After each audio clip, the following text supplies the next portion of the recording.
Maria Regina Faide Azambuja é formada em Direito, mestre em Direito pela Universidade do Vale do Rio dos Sinos, doutorada em Serviço Social pela Pontifícia Universidade Católica do Rio Grande do Sul. Atualmente é professora da Pontifícia Universidade Católica do Rio Grande do Sul e procuradora da Justiça do Ministério Público do Estado do Rio Grande do Sul. Então, eu passo a palavra para ela agora. Boa tarde a todos, saudando as assistentes sociais Ana, Maria e Beth. Eu estendo a saudação a todos, revelando nesse momento a minha alegria de estar aqui com vocês, porque através do convívio com a Beth e com tantas outras, eu descobri que dentro do serviço social nós temos a maior riqueza profissional neste momento da nossa história, porque vocês ainda têm aquela força para se reunir, para debater, para ouvir outras pessoas, e é isso que move, é isso que movimenta a nossa atividade profissional. Então, eu gostaria de registrar aqui o meu reconhecimento à associação e a todos que integram e a todos que se dispõem, não é, no final de semana, inclusive, a estar aqui para nos ajudar a pensar juntos e, quem sabe, nos trazer alguma alternativa que a gente ainda não pensou. Bom, eu vou me ater mais a falar um pouco do lado do que acontece no sistema de justiça. Não vou entrar muito no depoimento, e isso a Beth vai fazer. Então, voltando um pouquinho, né, a gente pode começar dizendo que a violência sexual não nasceu hoje, nem nasceu no século passado, ela sempre aconteceu. A diferença é como é que nós nos relacionamos com esse tipo de violência. Acho que é aqui, né? Aqui. Lá no Código de Hammurabi, que foi uma das primeiras legislações que nós tivemos acesso, que foi possível conhecer o que estava escrito lá, nós encontramos: se um homem tiver relações sexuais com a sua filha, eles a expulsarão da cidade. Então era a pena máxima, não serve para conviver aquela pessoa que abusa sexualmente da filha. Lá no Código Judaico do Velho Testamento, até o feudalismo, o estupro era tratado como crime contra a propriedade. Roubar ou raptar uma mulher de seus proprietários de direito, normalmente o pai ou o marido, destruiria o seu valor de propriedade, sobretudo no caso das virgens. No século XVI, o estupro passou a ser visto como crime de violência sexual, roubo da castidade e da virtude. Aqui é bem interessante o Código Filipino, que na verdade serviu de base para o nosso primeiro Código Civil. Ele previa como pena, no caso de estupro, pagar o casamento em dobro, e além disso o réu seria preso e degradado por 8 anos para a África. Se não tivesse por onde satisfazer o casamento em dobro, seria degradado para sempre para o Brasil. Então, o Brasil era a última instância. Então, antes e depois da Constituição, o que mudou, não é? A gente tem que ter bem claro o que significou a Constituição de 88 para os avanços sociais, para a vida em sociedade, inclusive para o próprio poder público. Então, abandono antes da Constituição era sinônimo de delinquência, tratado como caso de polícia. A gente hoje custa acreditar, mas são 20 e poucos anos que era isso aqui. E a gente tem que mudar muita coisa, e é difícil mudar, principalmente quando se bate na cultura. Porque eu sempre digo, a cultura, a gente não precisa estudar na escola a cultura. A cultura a gente aprende em casa, desde o momento que a gente nasce, a gente vai, não é, assimilando a forma como as pessoas veem e tratam o mundo. Aqui em 1908, por exemplo, no estado de São Paulo, o jornal publicou: o delegado de polícia continua a dar caça a menores num antro de vício e que são prostituídos por vagabundos. Era esse o tratamento, não é? Tinha o vagabundo, mas também tinha as prostituídas. Aqui tem um ponto bem grave: educação, saúde e justiça não se encontravam. E como eu já trabalhei nessa época, já existia no meu trabalho, eu posso dizer para vocês que isso aqui é absolutamente certo. Não se falavam educação, saúde, sistema de justiça, mal sabiam que existia um órgão que tratava da educação. Hoje, nós não temos mais como sobreviver se a gente resolver adotar esse sistema.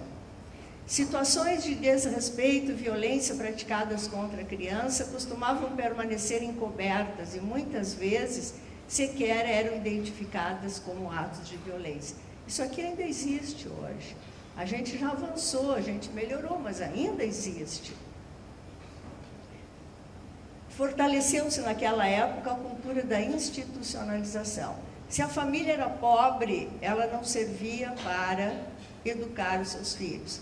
O Estado se sentia mais capaz e por isso se tirava as crianças da família, se construíam prédios enormes do estilo desse aqui e lá iam socando. Lá em Porto Alegre nós tínhamos o camburão da Brigada Militar que passava todas as noites nas praças, nas ruas, ia juntando quem estava na rua, jogando dentro do camburão, não importa o que essa criança ou esse adolescente estava fazendo.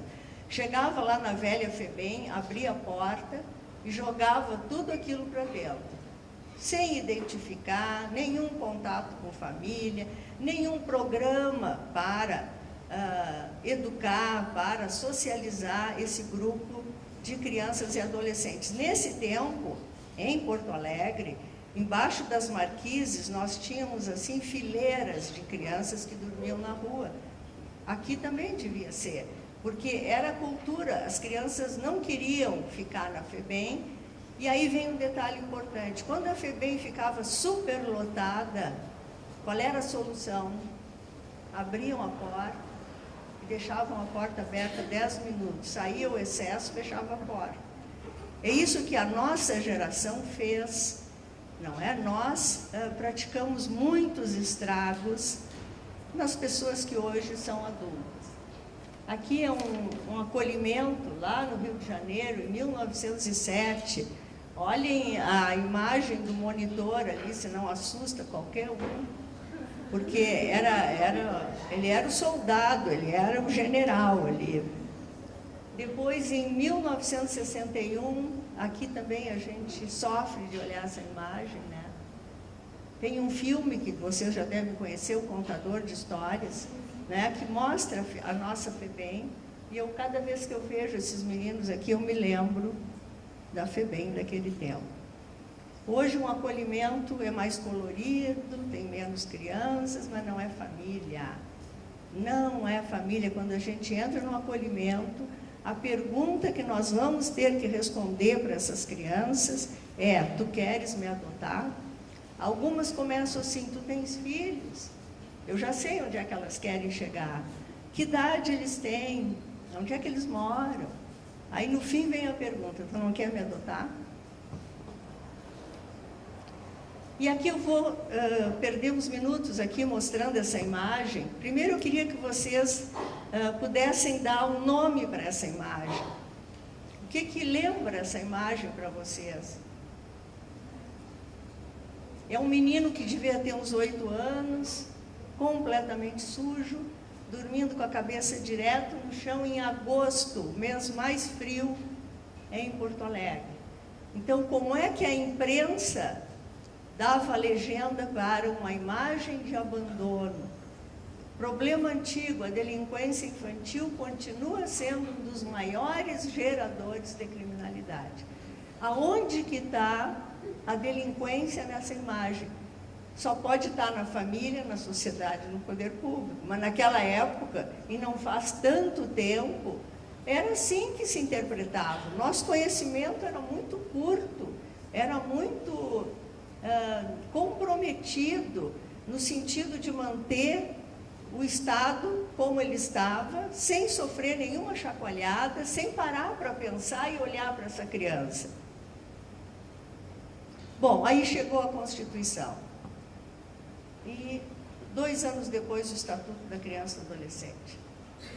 A gente sabe que nenhuma lei, por mais bonita, por mais perfeita, tem a capacidade de mudar magicamente a sociedade. Nenhuma lei em lugar nenhum do mundo. Agora, quando a gente fala no artigo 227 da Constituição e no ECA, nós não podemos negar que a gente sente esse sentimento de esperança. Foi isso que brotou em mim lá com o artigo 227, lá em 88. É uma esperança, porque o Estatuto é o primeiro plano que o Brasil fez para a sua infância. Nós não tínhamos plano, nós tínhamos órgãos de repressão e de exclusão. O primeiro plano veio com o ECA.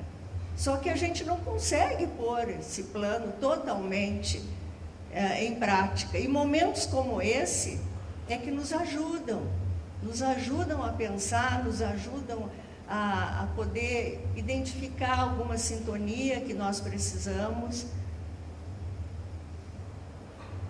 Então, a Constituição, ela é como se, eu sempre uso com meus alunos, é como se virasse a mesa. Nada que estava em cima serve mais. E por isso que é um momento muito emblemático do nosso país, porque se alterou tudo. Toda forma de enxergar a realidade passou a ter outro paradigma com a Constituição. E aqui, aquele mesmo menino, em 2013, eu procurei o mesmo jornal que publicou e dei em branco aquele espaço ali e pedi para o responsável lá pelas publicações que ele fizesse uma legenda. E aí ele escreve o seguinte: imagem do fracasso de uma sociedade que não consegue garantir abrigo e educação para todas as suas crianças. O menino dorme o sono do abandono na calçada da capital. O frio de agosto e a dureza do leito improvisado impedem que ele sonhe com o presente que todos os habitantes do país chamado infância têm direito de receber. Né? Eu diria apenas que é um presente e um futuro digno, né? Não jogar tudo para o que vem depois, mas já o que está acontecendo hoje. Mas essas duas legendas, elas são suficientes para nos mostrar que país nós tínhamos e que país nós temos projetado para a infância. Então, em que pese toda essa proteção legal, né, todos nós sabemos que a violência doméstica está presente em todas as classes sociais, em todas as regiões, pode ser urbana, pode ser rural, no norte, no sul, não encontramos um espaço em que a gente possa dizer, aqui eu garanto que não tem violência. E essa foto aqui, que eu chamo de linha do tempo, eu acho muito importante. A minha estagiária não gosta dessa foto e sempre me pede, tira essa foto. Eu disse para ela, não posso tirar, porque isso aqui é a linha do tempo. Para chegar lá acolhendo um bebê, alguém tem que ter acolhido, porque senão não sobreviveria. Ninguém sobrevive sozinho. E eu gosto também de dizer o seguinte, ó, que a maioria de vocês está por aqui na linha do tempo. Eu já estou aqui na orelha, da orelha para fora. E a vida é assim, não dá para voltar atrás. A gente tem horas que tem vontade, poxa, por que não dá para voltar lá antes de 88, fazer as coisas diferentes? Mas não dá, nós temos que avançar, olhar para frente. E por que esse tema da violência sexual intrafamiliar ocupa destaque nas pautas de 20 anos para cá? Porque atinge crianças e adolescentes do mundo inteiro. O tema está presente no cotidiano dos profissionais da saúde, da educação, da polícia judiciária, do serviço social e do direito. E entre todas as formas de violência contra a criança é que apresenta maiores dificuldades de manejo. O que atrapalha, não é? Que o abusador e a vítima costumam pertencer ao mesmo grupo familiar. O abusador, ele pode não ser parente, mas ele tem vínculo. Na maioria dos casos, ele tem algum tipo de vínculo afetivo. Ele beneficia aquela criança, entre aspas, de alguma forma. Tanto é que ele prende aquela criança para não falar, para não contar. E a prova é muito difícil, não é? Porque nós não temos testemunhas, na maioria dos casos não temos vestígios físicos, e aqui começa o primeiro problema. Ah, mas eu quero condenar. Não, nós vamos ter que achar um jeito para condenar, porque senão vão falar que a gente só está absolvendo. Não tem testemunhas, costuma se manter calada durante muito tempo, pode ocorrer em qualquer faixa etária, inclusive com os bebês, e quanto menor a criança, mais vulnerável e maiores são as marcas mentais que nela vão se imprimindo cada vez que ela é submetida a uma situação de violência. Aqui é um caso, era 3 meses, 5 meses, 3 anos. As mães, muitas vezes, transmitem às crianças a mensagem direta ou indireta de não revelar, não falar. Por quê? Porque elas ficam tão ansiosas, essas crianças, que elas se sentem na obrigação de proteger os pais. A Beth contava um caso de um menino que tinha o pai e a mãe presos. E é exatamente isso. Esse menino se sentia responsável, depois tu conta, pelo pai e pela mãe que estavam privados de liberdade. É isso que acontece. A criança, quando tem pais frágeis, algumas crianças, elas assumem esse papel de protetor, de cuidador.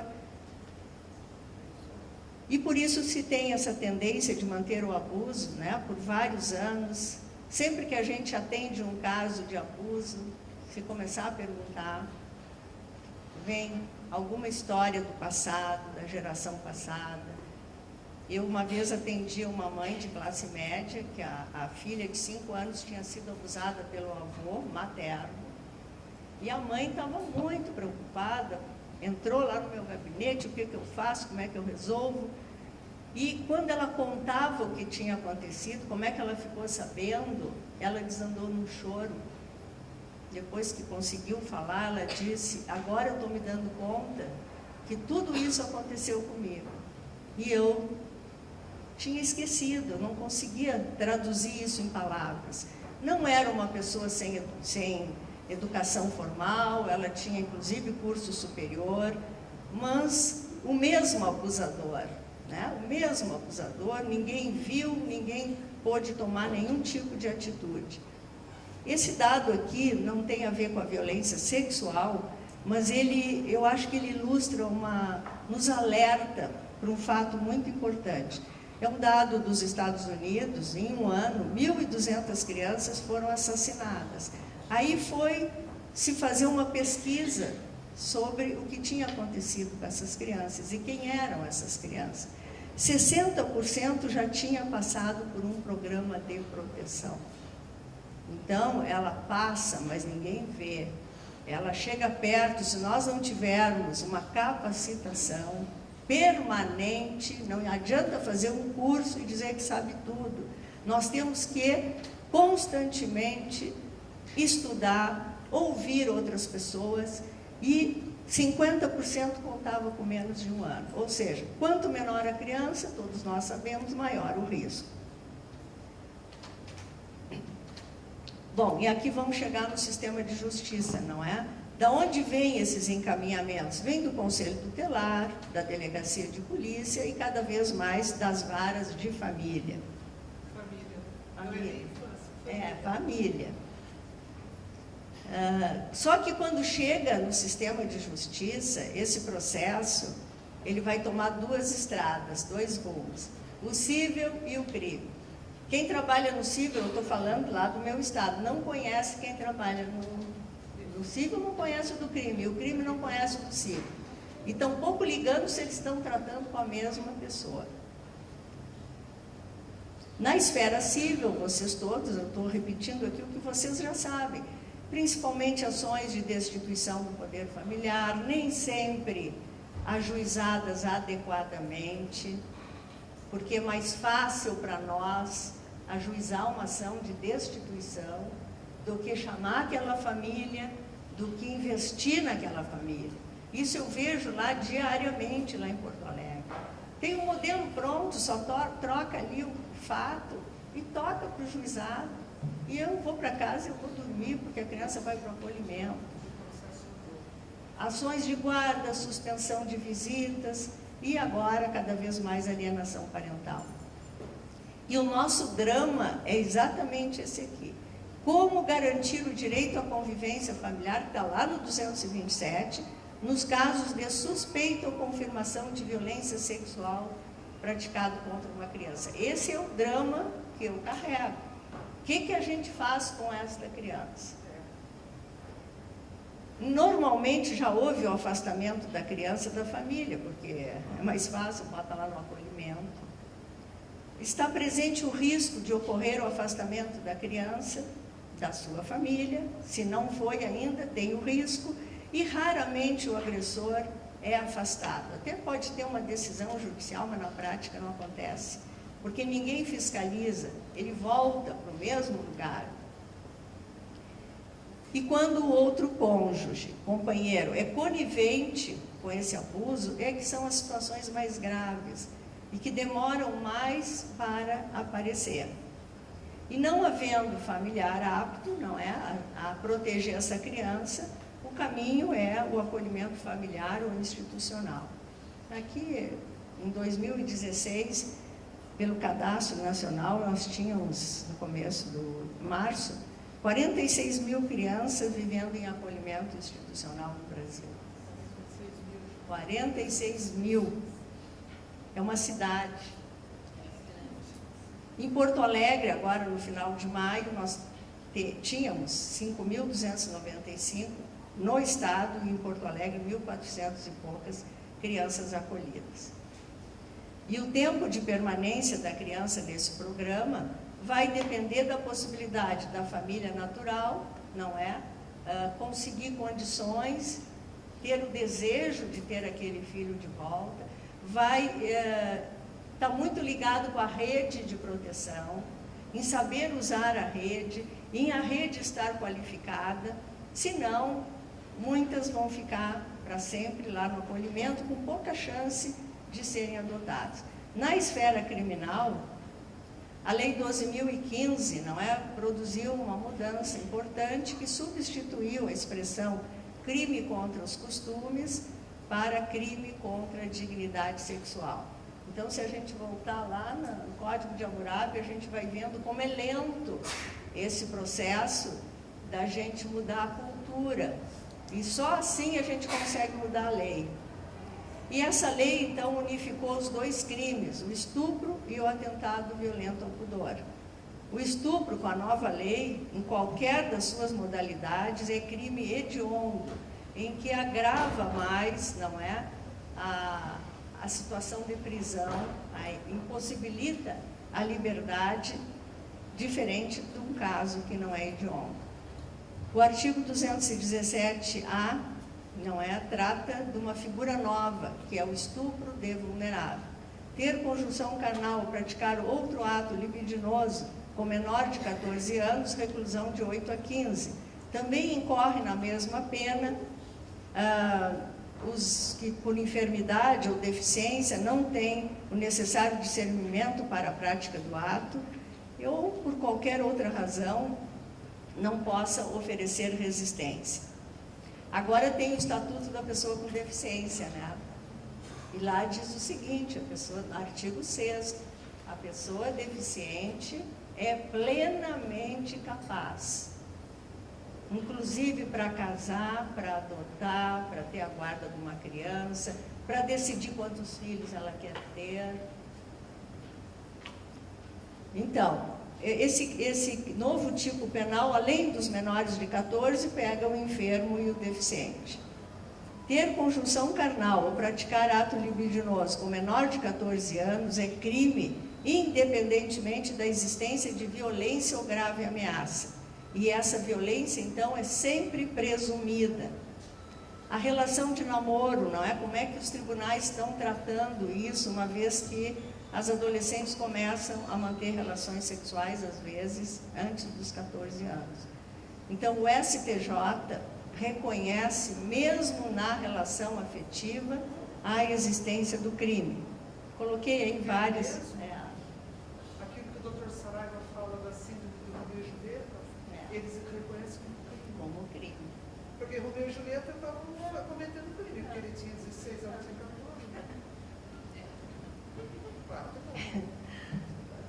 Bom, tanto no estupro de vulnerável como no estupro contra aquela menina que tem de 14 a 18 anos incompletos, a ação penal é pública e incondicionada. Não depende da representação, não depende dela comunicar ou não. Se isso chegar ao conhecimento dos órgãos policiais, vai se desencadear um processo, uma investigação. Então, o estupro não tem testemunha, e o que pode ser feito? Em primeiro lugar, ter claro que a inexistência de vestígios físicos ou danos palpáveis não afasta por si só a ocorrência da violência sexual. Aqui eu queria só dar uma informação. Eu já tenho 35 anos de trabalho. Nos primeiros anos, antes da Constituição, num ano, se a gente recebesse 2 processos envolvendo violência sexual, era muito. E 50% o abusador era uma pessoa de fora da família. Não que não ocorresse a violência, mas isso não chegava no sistema de justiça, estava escondido. E agora chega a ter promotoria especializada, para-especializada, porque isso é um acúmulo muito grande desses processos. E também ter claro que a criança costuma alterar a versão. Se começarem a perguntar para ela, lá pelas tantas, uma hora ela diz uma coisa, outra hora ela diz outra. Principalmente se ela receber algum retorno do familiar ou do abusador. Ela muda, porque aquilo ali é falso para ela, aquilo ali é um teatro para a criança. Não é uma avaliação, é simplesmente a gente querer tratar uma criança como se te falasse na mesma linguagem que nós temos. Eu não sei se está passando aqui, se já passou, um filme que se chama O Começo da Vida. Lá, essa semana entrou em cartaz, eu recomendo, porque mostra tudo que a criança é capaz, já logo que ela nasce, e que a gente desconhecia. E, à medida que vai mostrando, também traz a posição de especialistas do mundo inteiro. Eu acho que do direito não levaram ninguém para falar. Pelo menos eu não registrei. E sem a ajuda de um adulto, e que adulto é esse? Tem que ser alguém que a criança confie. A criança não conta para qualquer pessoa. Embora ela não entenda muito bem, mas ela tem algum sentimento e ela foi ameaçada para não contar, ela não conta, ela só vai conseguir contar se ela se sentir acolhida por alguém e se não perguntarem para ela. Depois da família, não é? Quem é que tem o dever de ajudar, de fazer os encaminhamentos no caso de uma suspeita ou confirmação? O profissional da saúde, o profissional da educação. Aqui tem uma lei que trata, né, da obrigatoriedade dos hospitais oferecer programas. E o que a gente pode fazer? Agora entrou em vigor, dia 8 de março, o Estatuto da Primeira Infância, que altera vários artigos do Estatuto da Criança. Ali, basicamente, é assinalada a importância e a necessidade da prevenção. Mas, para isso, a gente precisa, primeiro, que o poder público compreenda que a prevenção é melhor do que chegar depois que o problema e que o estrago está feito, e também precisamos que esses programas sejam criados para a proteção, a começar lá da mãe, quando está grávida e usa crack e mora lá embaixo da ponte. O pré-natal, então, pode identificar e prevenir doenças, né? Isso os estudos hoje mostram. Esse aqui é o meu neto quando nasceu. Eu acho que é o momento mais feliz para um pai, para uma mãe, E para os avós, enfim, para toda a família, é a chegada da criança. É um momento que não se repete. Mesmo que a pessoa tenha 15 filhos, cada um vai acontecer num momento diferente. O fortalecimento da rede de apoio às políticas públicas, conhecer as particularidades da violência sexual, porque tratar com a violência sexual praticada contra a criança é completamente diferente de tratar a violência física. E isso os profissionais da saúde têm que saber. E mesmo profissionais da saúde muitas vezes não sabem, não enxergam. É aquele dado lá dos Estados Unidos. Quer dizer, 60% daquelas crianças que foram assassinadas já tinham passado por um programa, mas ninguém viu que elas eram vulneráveis, que alguma coisa estava mal ali naquela família. Capacitar e cuidar do cuidador. O cuidador tem que ser cuidado. Todos nós precisamos de cuidado. Senão a gente não sobrevive, senão a gente se acomoda. A LDB também prevê há anos, né, a inclusão obrigatória no currículo do ensino fundamental dos conteúdos do ECA. Denunciar nós também precisamos. Aproximadamente 120 milhões de meninas com menos de 20 anos foram vítimas de relações ou outros atos sexuais forçados. E aqui esse do relatório do Unicef, esse trechinho eu gosto muito, ele diz o seguinte: ao ser identificadas, as crianças se tornam visíveis, e esse ato de reconhecimento permite que suas necessidades sejam atendidas e seus direitos implementados. Depois da denúncia e antes da denúncia, nós temos que focar na proteção da criança. E é isso que está faltando. Estou falando do meu estado. Ninguém foca na criança, focam na pena ao abusador. Como se isso resolvesse o problema. O CRAS e o CREA são fundamentais. Temos que mudar os investimentos, não é? Precisamos de equipe. Agora tem uma resolução do Conselho Nacional do MP determinando uma nova estruturação das promotorias da infância por população. E lá tem que ter a equipe. Tá? Então, isso é importantíssimo. Eu quero ver quantos séculos eles vão levar para cumprir, mas está lá. Vai ter que abrir concurso, criar. É, isso aí. Programas permanentes que eu coloquei aqui, ó, de capacitação dos profissionais. Não adianta fazer um curso. Nós temos que continuar estudando, porque o mundo não para, o mundo anda, as coisas se modificam.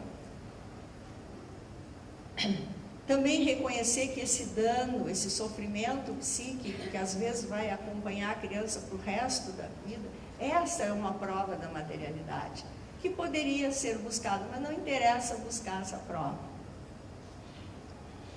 Substituir a inquirição por uma avaliação interdisciplinar, aí vem a equipe, e não adianta um profissional, nós temos que ter a equipe, porque cada um tem um olhar diferente, e é isso que torna o trabalho mais eficaz. Aqui é um desenho de uma criança. O que a gente quer é evitar isso aqui, né? Evitar que muitos desenhos continuem a vir. Então, ouvir, a doutora Esther fala muito claro sobre a diferença em ouvir e inquirir. A questão é que ninguém quer ouvir, eles querem inquirir, porque é muito mais fácil, isso é da época lá das cruzadas. Bota ali, pergunta e tu tem que responder, tu constrange. Agora, hoje nós estamos na época da conversa, do diálogo. A criança tem que poder falar na hora que ela quer, com quem ela quer. Não tem como a gente insistir nessa prática que está tomando conta do nosso país. Então, eu sempre digo para todo mundo que eu falo, ouvir, nós temos que ouvir sempre uma criança. Sempre que uma criança quiser falar, nós que somos profissionais, nós temos a obrigação de entrar em conexão com essa criança para permitir que ela estabeleça um diálogo conosco. E essa inquirição, depoimento especial, depoimento qualificado, tudo isso está a serviço unicamente de aumentar os índices de condenação. É triste dizer isso, mas é isso que está por trás. Proteção da criança, eu não percebo. Aqui é um depoimento, uma frase dita por uma menina com 8 anos. Por favor, me deixa, não me pergunta mais nada sobre isso. Eu queria esquecer, e aí vem o judiciário quer que ela fale, e tem que falar na hora que o judiciário quer, não é na hora que a criança quer falar. Aquele depoimento da criança está gravado e filmado.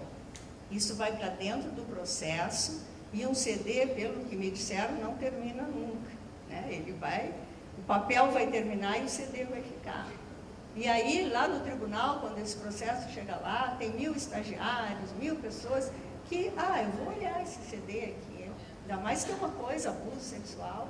De repente, encontra ali uma criança que eles conhecem, e isso é uma violência contra essa, mais uma, não é violência.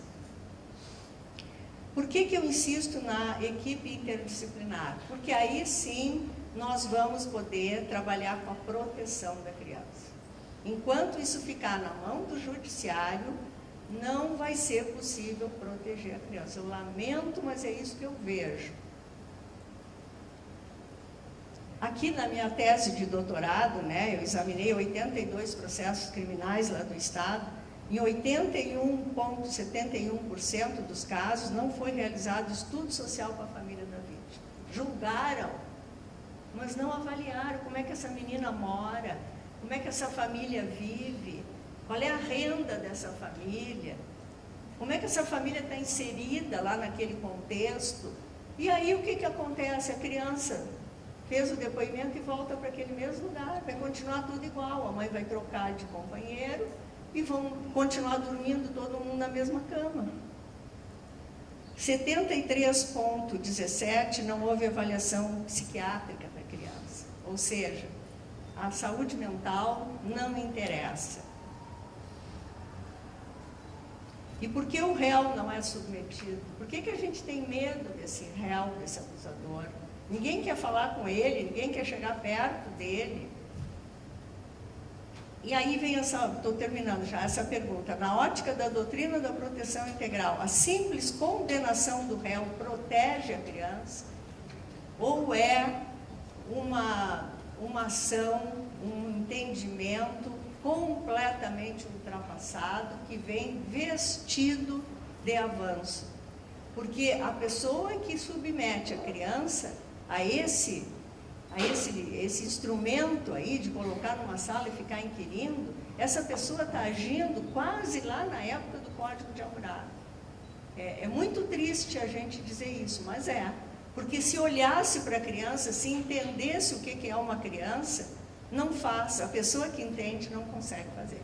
Ela não vai fazer porque ela produz violência naquele momento, e ainda sob o manto do judiciário, o que é mais grave. Então, o réu condenado e a criança, onde fica? Quem cuida? Quem garante direitos? Esse aqui, nós fizemos uma audiência pública lá num bairro muito pobre, maior índice de violência da cidade, e demos espaço para as pessoas trazerem as reivindicações, e como as crianças não iam poder ir, eu fui nas escolas e pedi que elas, se soubessem escrever, podiam desenhar, o que elas queriam trazer para o Ministério Público. Essa menina aqui ainda usou cores, a casa tem uma janela, né? Quero menos violência. Ela está ali, ainda bem vestidinha. Essa outra aqui está muito fraco aí. Ela está escrito o seguinte, sem abusos sexuais contra crianças. Quem será essa criança, né? Isso é ouvir a criança. Agora, se eu perguntar para ela, tu foi abusada? Quem é que abusou? Ela não vai dizer. Se ela tiver 4, 5 anos, ela não vai dizer. Ou vai dizer algo que não é. E aqui a última lâmina, vocês já devem ter visto esse filme, não é? A Preciosa, que eu acho assim, um filme magnífico para mostrar a força do bom profissional. Se nós não tivermos bons profissionais, nós não vamos avançar. E nós vamos continuar produzindo e reproduzindo a violência. Muito obrigada.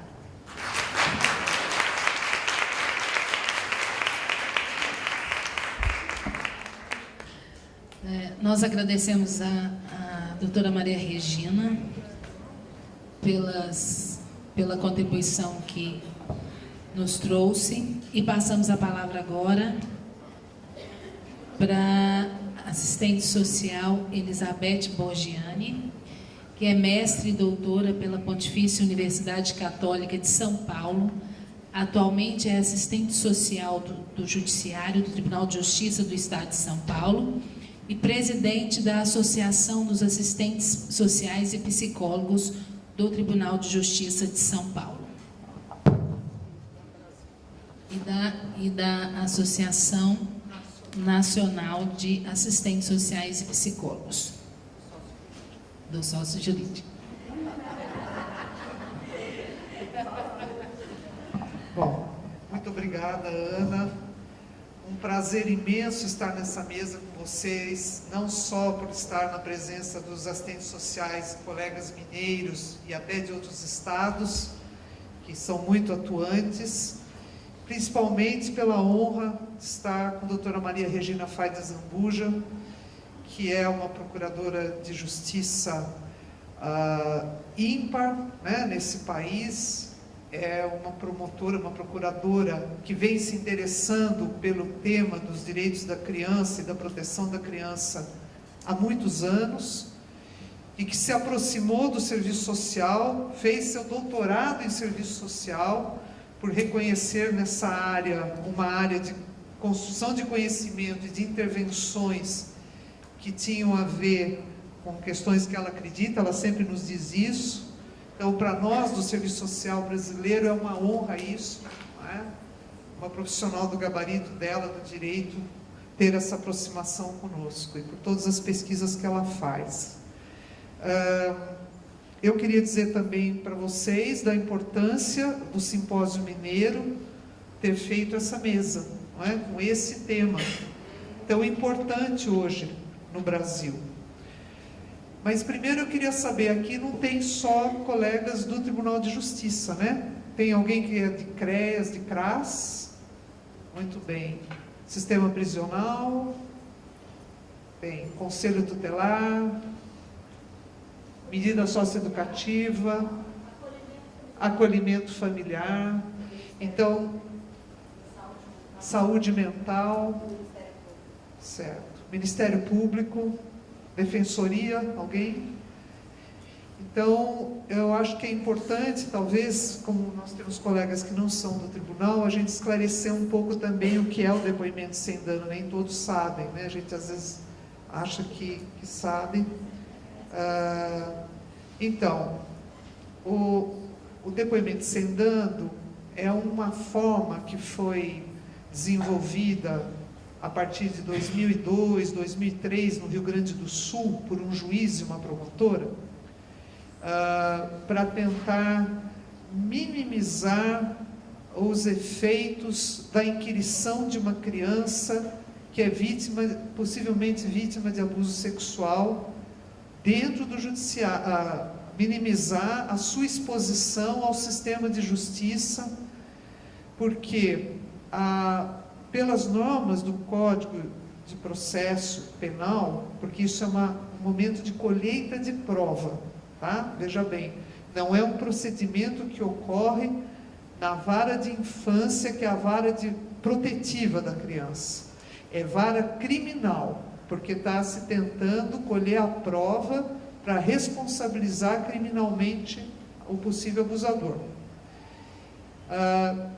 A doutora Maria Regina, como profissional do direito, pode explicar isso melhor, mas normalmente existem duas fases da colheita da prova. Lá no inquérito, quando surgiu a denúncia, né, o anúncio do possível abuso, e depois dentro do Poder Judiciário, quando o juiz precisa ouvir a criança e colher essa prova na presença do réu, ou do réu e de seu defensor e do promotor público, né?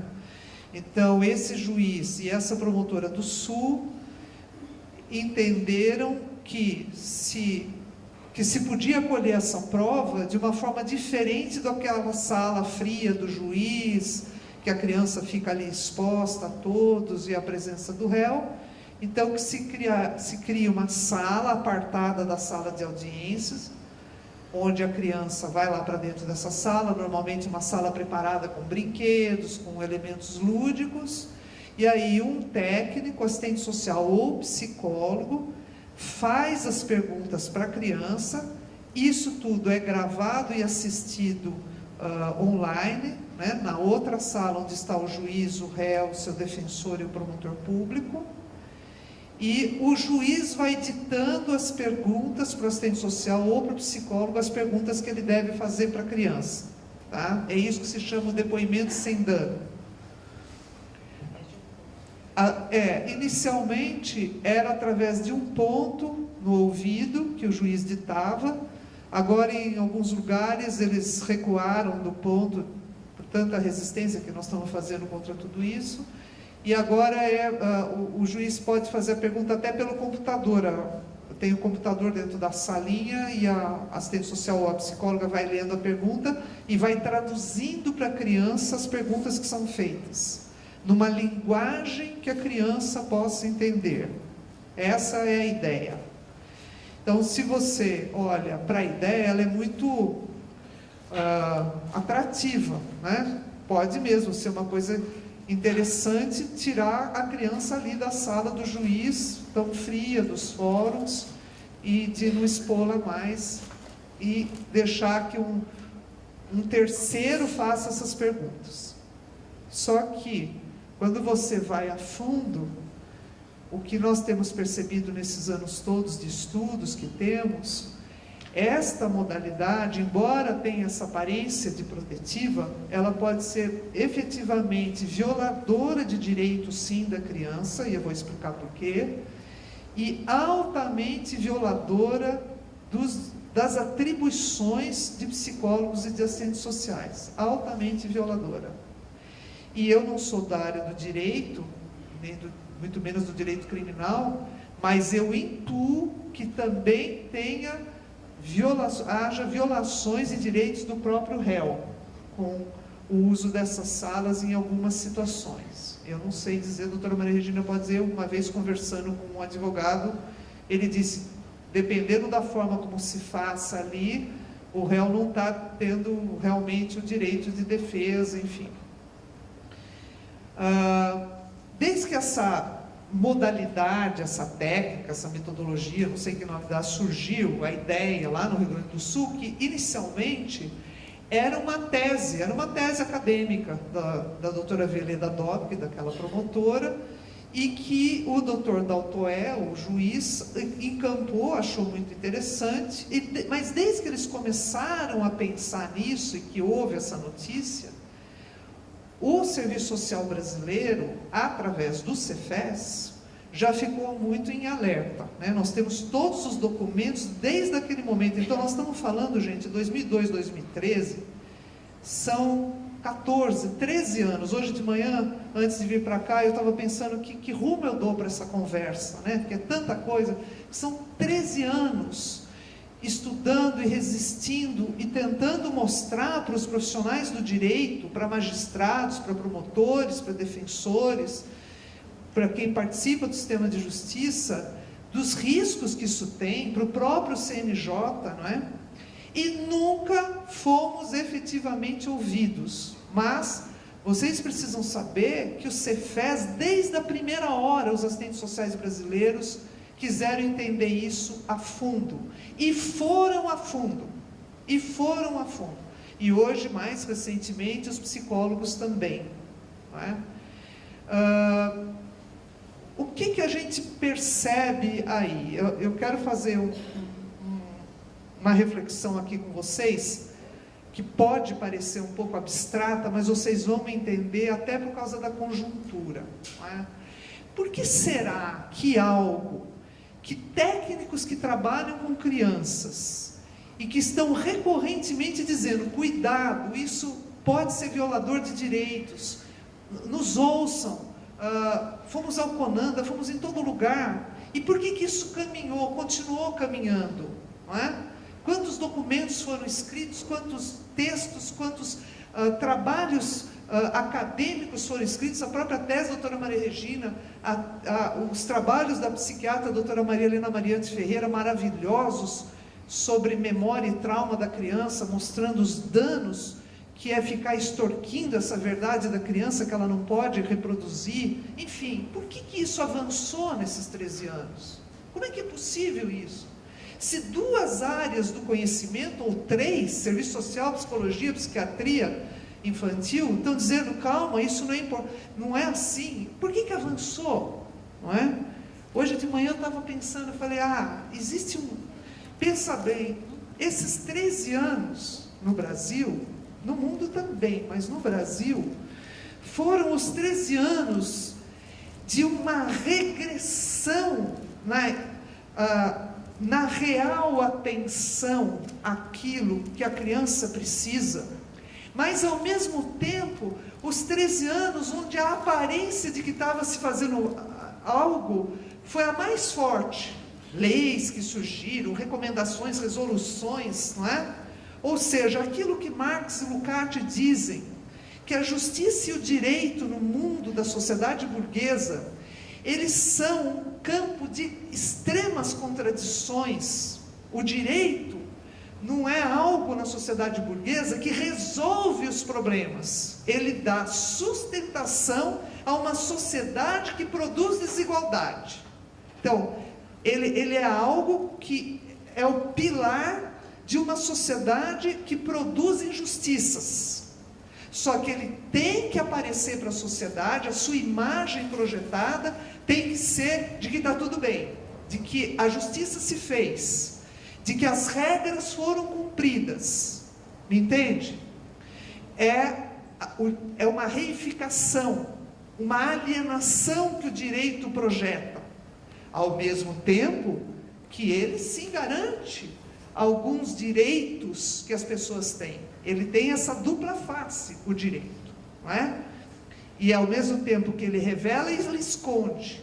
Ele fica a seara de alguns especialistas, que um fica citando o outro. O que são os julgados, né? Segundo fulano de tal, porque um cita o outro e vai se perdendo a verdade ontológica, a verdade das coisas. Fica numa abstração do direito, ditando regras, né?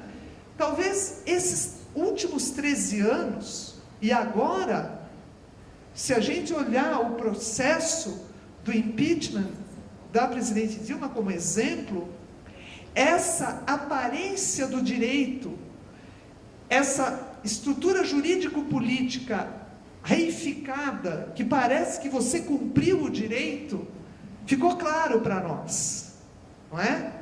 E nesses últimos 13 anos, se a gente olhar, a professora Leila Torraca de Brito tem um estudo muito bonito sobre isso.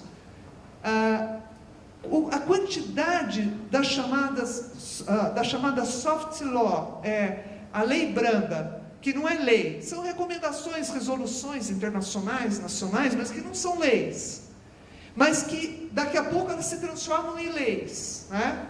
E que vão surgindo para corrigir algumas questões, mas que não vão a fundo nas questões. Leia-se a recomendação 33 do CNJ, que dispôs sobre a existência dessas salas. Ela é soft law, ela não é lei.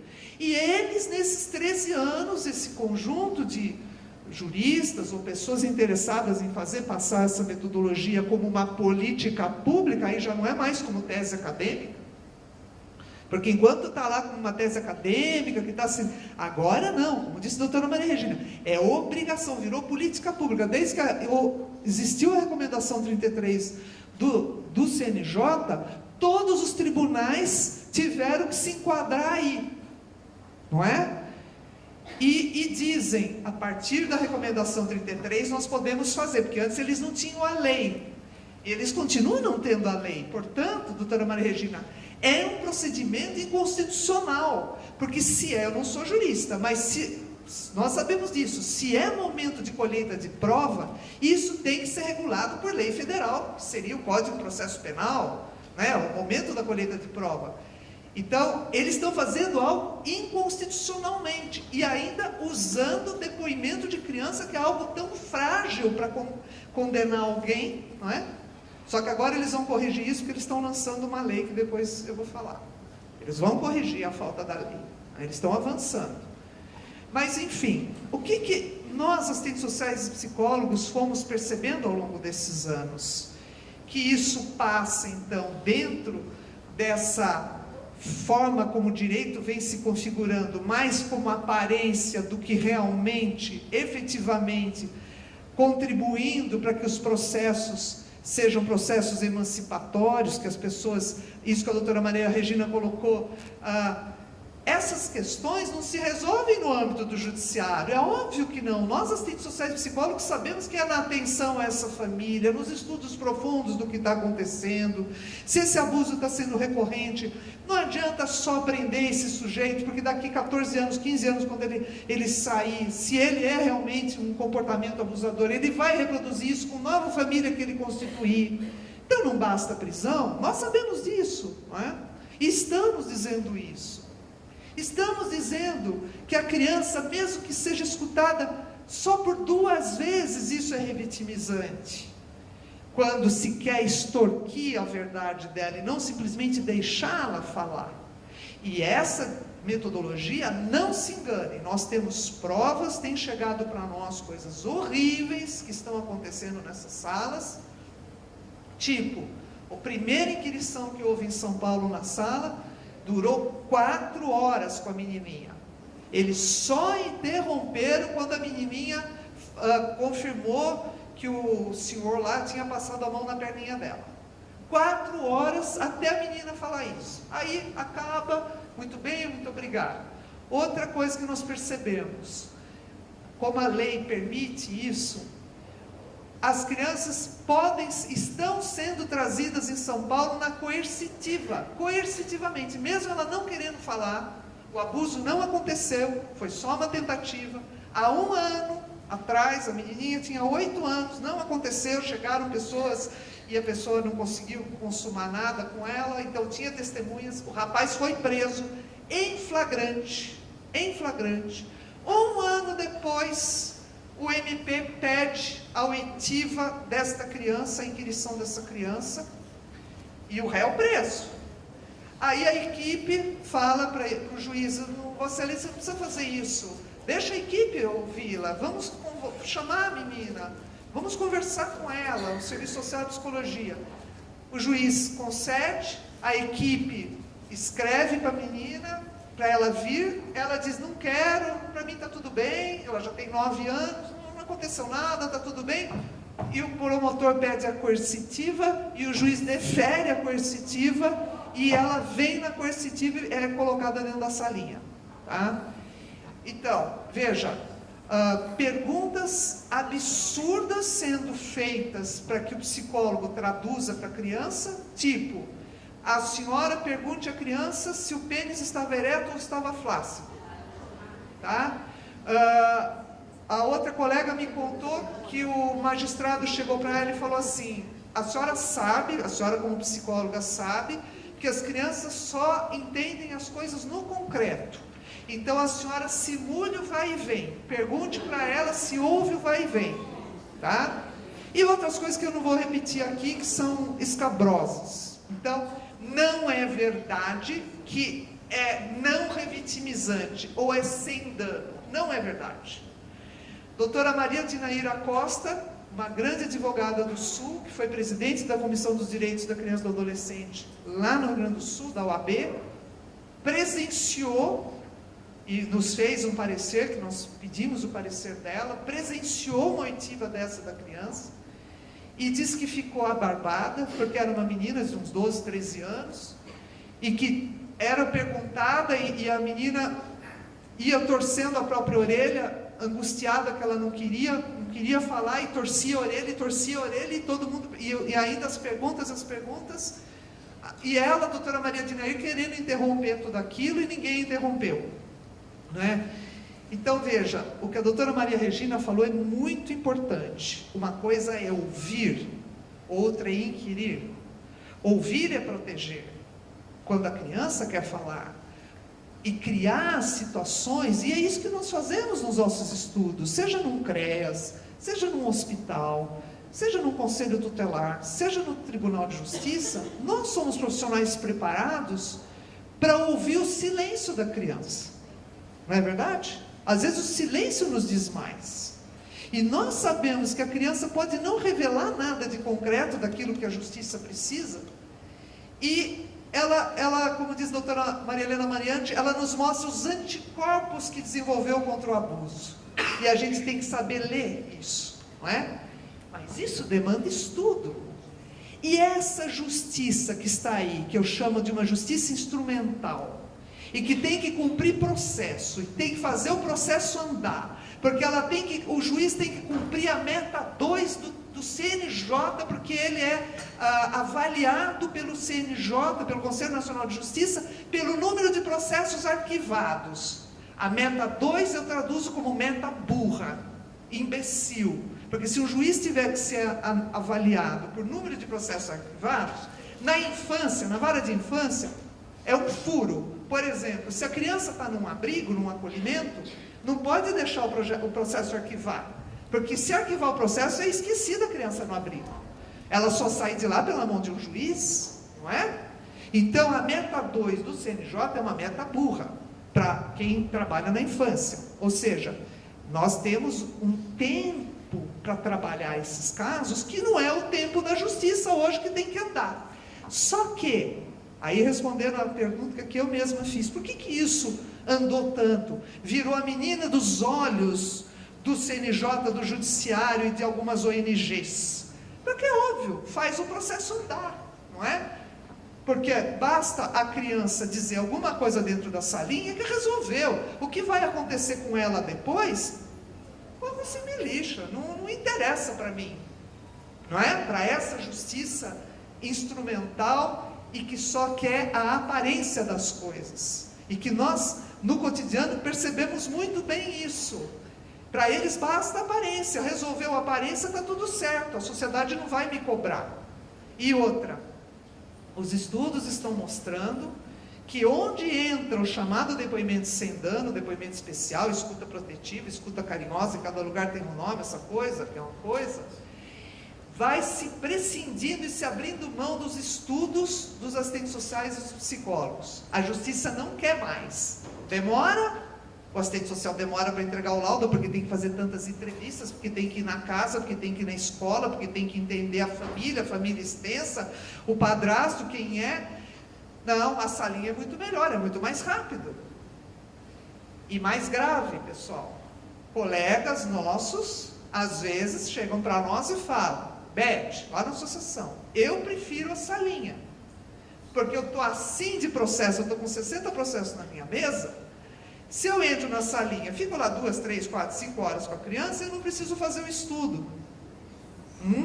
Então, olha a barbarização que vai sendo provocada nos dois lados, no direito da criança, nas nossas atribuições e na perda da nossa capacidade de dizer para o sistema de justiça o que é a real proteção dessa criança, tá certo? Então isso é muito, muito grave nesse sentido. Agora, hoje a situação é muito mais difícil, porque também nesses 13 anos, nós fomos perdendo alguns parceiros históricos no meio do caminho, que também viraram a casaca e resolveram trabalhar só pelas aparências.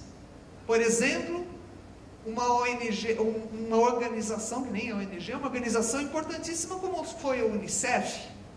O Unicef, desde que perdeu o patrocínio do Criança Esperança no Brasil, que passou para a Unesco, ficou com o pires na mão e fica à caça de projetos e de coisas que ele possa aparecer na sociedade.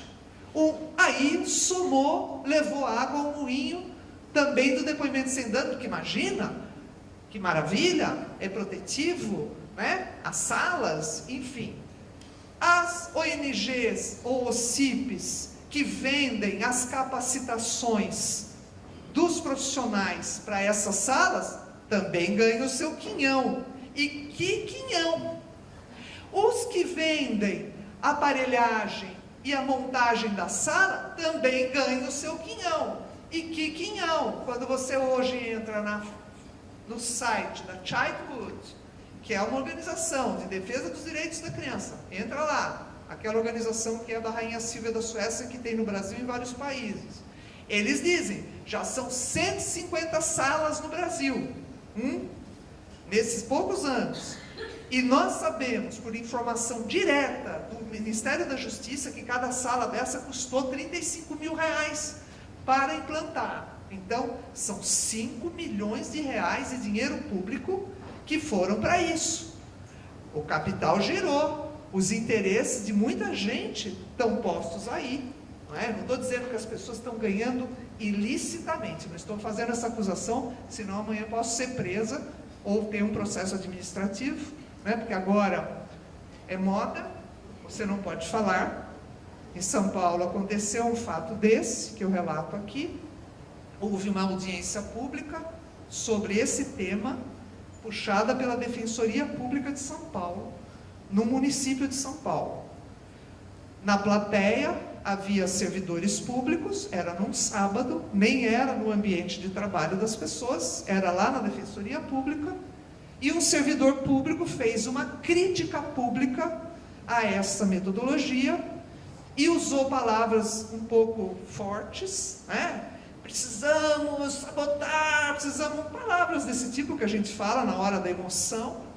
Esse vídeo foi colocado no YouTube, porque era público mesmo, não tem problema, foi a fala da mesa e a fala das pessoas, bateu lá no Rio Grande do Sul, o criador dessa metodologia viu, se sentiu afrontado, oficiou para o Tribunal de Justiça de São Paulo, pedindo a exoneração desse servidor. E o Tribunal de Justiça acolheu e abriu o processo administrativo contra o servidor. Então, hoje em dia é muito complicado tudo isso, quando você faz alguma crítica que possa parecer que você está falando de um de outro, as leis da mordaça.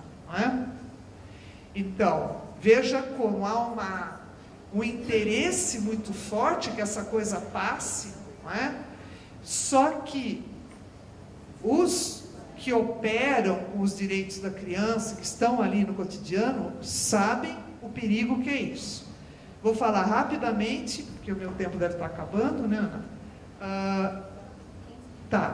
Agora fomos surpreendidos no início do ano com um projeto de lei encabeçado pela deputada Maria do Rosário, para instituir de vez o depoimento especial no Brasil. Vale a pena vocês procurarem na internet, é o PL 3792/2016, que é extremamente preocupante. Ele faz, por exemplo, uma diferença entre escuta, o que ele chama de escuta qualificada e depoimento especial. Ele diz que a escuta qualificada é a que vai ser feita na rede, nos CRAS, nos CREAS, no sistema de saúde, onde se faz o estudo todo profundo da situação. E o depoimento especial é o que ocorre dentro do sistema de justiça, no judiciário, são as salinhas, que é o momento da extração da prova. E ele tem artigos muito complicados, inclusive um que é a lei da mordaça, o artigo 28, que depois da lei aprovada, qualquer cidadão que se insurgir contra essa lei, ou fizer qualquer manifestação pública contra essa lei, pode ser preso. Está escrito. Aonde nós vamos ser presos, É bom a gente já saber, Então,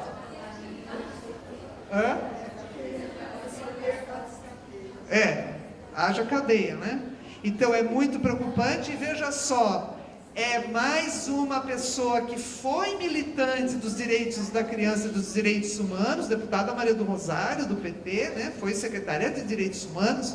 Então veja a dificuldade, a complexidade da nossa luta e da nossa resistência. Como vocês estão contra, Unicef assinando, Maria do Rosário, não é? Outros sujeitos aí de direitos humanos. Então, nós estamos sim fazendo análise. Conseguimos fazer 2 oficinas em São Paulo, reunindo os 2 conselhos federais, o Serviço Social de Psicologia, mais os conselhos regionais, e as nossas 2 associações, a estadual e a nacional, 2 oficinas excelentes, onde trouxemos especialistas, doutora Esther Arantes, doutora Leila Torraca, doutora Eunice Fávero, e esses conselhos, e já estamos propondo alternativas à lei. Inclusive, eu quero que vocês fiquem, Maíla ou a Marilena depois distribui para vocês, essa é um resumo de todas as questões que a gente acha muito complicado nesse tema e que precisam ser levadas em consideração. Vocês levem para os seus locais de trabalho, primeiro leiam em casa com calma, porque muito do que a doutora Maria Regina falou e do que eu falei aqui já está aí nesse documento. Esse documento nós fizemos estrategicamente para ser panfletado no Congresso Nacional da ABMP, Associação Brasileira de Magistrados e Promotores da Infância, que ocorreu em Curitiba, acabou hoje. E, então, por isso que a gente não socializou antes nas redes, que nós vamos pôr nas redes também, isso aqui vai ficar fácil. Porque a gente queria chegar na ABMP e panfletar na hora que ia ser a mesa do depoimento sem dano lá na ABMP, que eles não convidaram nem os conselhos, nem os especialistas, lógico, né? Eles falam para eles mesmos, né? E fazem a propaganda para eles mesmos. Mas as questões principais que nos preocupam estão aqui. E eu queria também dizer para vocês que nós não temos só derrotas, não. Nós estamos avançando e por isso que eles ficam preocupados. Porque os assistentes sociais, principalmente, depois eu falo um pouco da psicologia, como são resistentes desde a primeira hora, eles não vêm com tudo. A nossa assessora jurídica lá na associação fala sempre isso: Beth, se vocês não tivessem travando essa resistência há 13 anos, isso já estava disseminado, já tinha virado mesmo política pública, só não virou de tanta resistência que vocês fazem. E no tribunal, eles sabem que a gente faz, então eles começam com o projeto piloto, a gente vai em cima, até que a gente protocolizou, como nós vimos que em São Paulo estava disseminando, nós fizemos um pedido de providências no Conselho Nacional de Justiça, a nossa associação entrou com o pedido de providências, pedindo 2 coisas: para suspender o protocolo de São Paulo, ou para nos dar autonomia técnica para dizer se a gente participa ou não disso. Porque o que a gente viu? Como as resoluções do Conselho Federal de Serviço Social e de Psicologia foram suspensas pela própria Justiça, a Justiça veio e falou: os conselhos não podem regular o que o psicólogo vai fazer, o que o assistente social vai fazer. Olha que ridículo, né? Que justiça injusta, né? Não conhece o papel dos conselhos, enfim. Mas desde que então, como foram suspensas, nós usamos uma outra estratégia. Nós falamos para o CNJ: faculte autonomia para o técnico, que pode ser que tenha um assistente social ou um psicólogo que acredite que isso seja protetivo e queira entrar na sala, né? Mas permita que aquele que entenda que isso é abusivo não entre, e que viola suas atribuições não entre. Estava enroladíssimo, o CNJ não sabia o que fazer com essa batata quente na mão, porque a relatora que recebeu o pedido de providências, na primeira hora se convenceu das nossas teses. Eu fui 3 vezes conversar com ela, fomos a Brasília 3 vezes. Ela entendeu perfeitamente. E ela dizia: mas os senhores, os seus conselhos têm que falar para o mundo essas coisas que vocês estão falando que estão acontecendo nas salas, que está havendo violação de direito da criança, que está havendo violação de direito das prerrogativas profissionais, porque se o CNJ fez uma recomendação, que é a 33, que pode estar causando violência contra uma criança nesse país, uma que seja, ele tem que rever essa recomendação. Mas os senhores têm que falar isso, porque o plenário do CNJ, ele está tomado pela ideia de que isso é protetivo. Vocês têm que espalhar isso. Aí a gente disse para ela, bom, nós vamos fazer isso, mas enquanto a gente não consegue espalhar isso, o CNJ tem que nos proteger, não nos obrigar, que os tribunais não nos obriguem a entrar nas salas, porque a gente pode ter processo administrativo de recusar a ordem de um juiz. Se o juiz diz, a senhora que é a equipe do juízo tem que entrar, não é? Bom, nesse ínterim, tanto a gente faz, a doutora Maria Regina acompanha, que o próprio tribunal, pela mão de um juiz e um desembargador muito interessantes, emitiu um provimento que criava o setor onde as vítimas de violência sexual iam ser atendidas, não só crianças, hein? Adultos, mulheres, idosos, e que todos poderiam ser ouvidos na sala, usando a recomendação 33, que era para criança, né? Só que nesse provimento eles põem um parágrafo facultando, dando autonomia para os assistentes sociais e psicólogos participarem ou não, aquilo que a gente queria. Maravilha, né? Tanto a gente fez. Conforme saiu o provimento, a gente pegou na mão, levamos para Brasília e deram na mão da relatora do CNJ. Falamos, está aqui, doutora, o tribunal deu autonomia.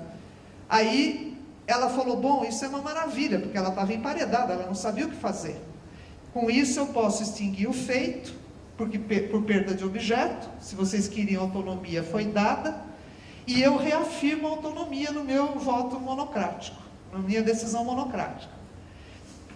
E eu pedi uma outra coisa para ela, que ela fez, segundo os nossos assessores jurídicos que estavam junto comigo lá, é como se eu tivesse pego uma machadinha, aberto a cabeça dela assim, e colocado dentro da cabeça dela, eu falei assim, eu falei para os três que são do direito, né? Eu falei, vocês três, a senhora relatora do CNJ e vocês dois assessores jurídicos, vocês têm que entender que não é possível que uma área de conhecimento que se chama direito queira colonizar, mandar, determinar o que outras duas áreas de conhecimento vão fazer, que é psicologia e serviço social. Isso é inconcebível no mundo de hoje, quando se fala de interdisciplinariedade, de multidisciplinariedade. Que falácia é essa? Por que o que os conselhos profissionais dizem, e que são a fala dos conselhos, é resultado de muitos anos de estudos, de pesquisas, de colóquios, de simpósios, de reuniões, de congressos dos profissionais, de cada área profissional, e os senhores do direito não reconhecem isso, e querem determinar, só porque o código diz que a criança é obrigada a ser ouvida, e que alguém tem que estar do lado dela, lá, o técnico tem que extrair a verdade dela, agora com a recomendação 33, onde já se viu isso? Aí ela pôs no voto monocrático dela, que os conselhos sejam ouvidos. Foi muito legal. Então, foi muito bom. Foi muito bom, porque o que tinha acontecido? Quando a justiça suspendeu as resoluções, os conselhos não eram mais ouvidos. A partir desse voto dela, aqui ó, é de se considerar, olha gente, voto monocrático do CNJ, é de se considerar que a regulamentação do exercício profissional compete aos conselhos de classe, de modo que quando o Poder Judiciário apresenta determinado projeto, contemplando a participação técnica de outras áreas do saber, deve fazê-lo respeitando o conhecimento e formação dos profissionais envolvidos, os quais, inclusive, são chamados a intervir exatamente pela expertise na temática. Uau! Tá? Está aqui, no voto dela. Então, quando vierem obrigar vocês, vocês dizem, olha, tem um voto lá no CNJ, não é? Que ele está valendo lá para São Paulo e que a gente pode estender para o Brasil inteiro, porque não é possível que o CNJ está regulando só para o Tribunal de São Paulo. Não é, doutora? Bom, posso, vocês podem tirar cópia, depois eu posso mandar nos e-mails de vocês, é a decisão monocrática final dela no nosso pedido de providências. Isso não está na internet, porque está dentro do pedido de providências, mas eu xeroco, eu mando para vocês, como é que chama? Digitaliza, eu mando para o CRES socializa para vocês. E outra... Tentar rodando uma lista de presença que a gente pediu para pôr os e-mails e a gente faz o que a Beth está falando. E eu juro que eu termino rapidinho para poder abrir o debate. Outra informação que é vitória também, vitória, lembrem disso, arrancada na luta do dia, do cotidiano. Por isso que é importante a resistência, gente. Não vamos achar que está tudo perdido. Não está perdido. Não está. Nós tínhamos no CONANDA, representando o Conselho Federal de Psicologia, a grande doutora Esther Arantes, que é parceira de primeira hora nessas análises, sabe como que essa metodologia pode ser violadora. Ela lutou dentro do CONANDA e conseguiu que o CONANDA fizesse a resolução número 169, isso vocês pegam na internet facinho, resolução 169, de 13 de novembro de 2014, final de 2014. Veja, o CONANDA ia regular a escuta de criança, o depoimento de criança, a inquirição. De repente eles perceberam que eles não podem regular algo que está também previsto na legislação, Código Penal, Código de Processo Penal, tudo isso. Então eles recuaram, eles não chamam a ementa diz assim, eles recuaram no nome, na ementa, dispõe sobre a proteção dos direitos de crianças e adolescentes em atendimento por órgãos e entidades do Sistema de Garantia de Direitos, em conformidade com a Política Nacional de Atendimento da Criança e do Adolescente, previstas nos artigos tais do ECA, enfim, do Plano Nacional de Defesa. Então, olha aqui, foi uma possibilidade de regular o atendimento. Aí foi muito engraçado, como é que eles iam definir atendimento, né? Porque o que é atendimento? Aí nós conseguimos contribuir com a doutora Esther e redigimos o seguinte, e que está na resolução. Peraí, calma, muita calma nessa hora. Ó como que ficou. Parágrafo único do artigo 1º. Para os fins dessa resolução, entende-se por atendimento, olha só, o conjunto de procedimentos adotados nos momentos em que a criança e o adolescente são ouvidos nos órgãos e entidades do Sistema de Garantia de Direitos, envolvendo, entre outros, o Sistema de Justiça, os órgãos de segurança pública e do Poder Executivo e os conselhos tutelares. Deu conta, né? Então, o atendimento é também auditivo, é quando você está ouvindo a criança. Então, aí ele pôde regular, e na resolução do CONANDA foi garantida autonomia técnica, e foi garantido que os conselhos profissionais têm que ser ouvidos, e que os profissionais têm que ser respeitados na sua ética e na sua legislação quando trabalham com as crianças. Não é um avanço? Claro que isso pode ser revogado, como o provimento lá de São Paulo da autonomia pode ser revogado, como aí, se é revogado o provimento da autonomia, a gente tem que lutar de novo para o CNJ abrir de novo um outro. Não importa. Mas para revogar dá trabalho também, né? E tem que enfrentar politicamente essa massa aqui que somos nós. Então isso é só para deixar uma mensagem para vocês, que vale a pena primeiro conhecer a matéria, estudar, É muito importante que todos nós, assistentes sociais, que trabalhamos, onde trabalhamos, no Conselho Tutelar, na Defensoria Pública, no MP, no Tribunal, no CREAS, estudemos todos os dias. Nós temos que ser os profissionais mais qualificados, porque nós trabalhamos com o destino de pessoas, o destino de crianças, o destino de idosos, o destino de famílias, não é isso? E as pesquisas e os estudos que fazemos não são inquéritos policiais, não são colheita de prova, não são para responsabilizar penalmente ninguém, nem para dizer que a pessoa vai perder esse direito ou aquele, não é isso?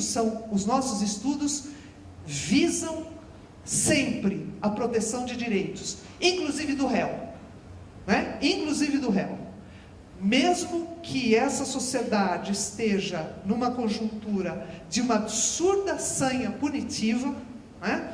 Onde cresce o clamor pelo poder punitivo do Estado, nós, assistentes sociais que atuamos nessa esfera, não podemos cair nessa.